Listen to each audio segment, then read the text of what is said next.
Lehman Brothers. Me kõik teame sellest natuke, et niisugune pank oli ja missuguse krahhiga see lõppes. Aga saame tuttavaks nende meestega. Kes nad olid? Miks nad seda tegid ja kuidas nad oma hinge sellesse panid? Ja kui see lõpuks kokku kukkus, siis sellepärast kukkuski, et seal ei olnud enam hinge taga.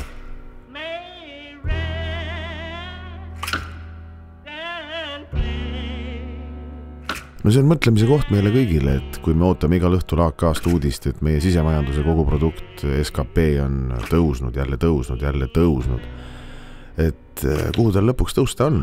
Mingisugune püsiväärtus, mingisugune optimum on ometi olemas, eks ole, millest ei ole üle mõtet minna ja millega minnakse alati lõhki, kui minnakse lõputult üle. Ma arvan, et sellest see tükk räägibki.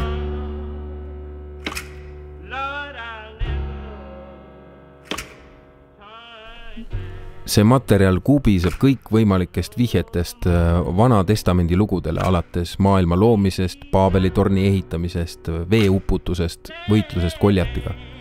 Ja see moodustab vähemasti minu arvates väga tugeva raami sellele loole.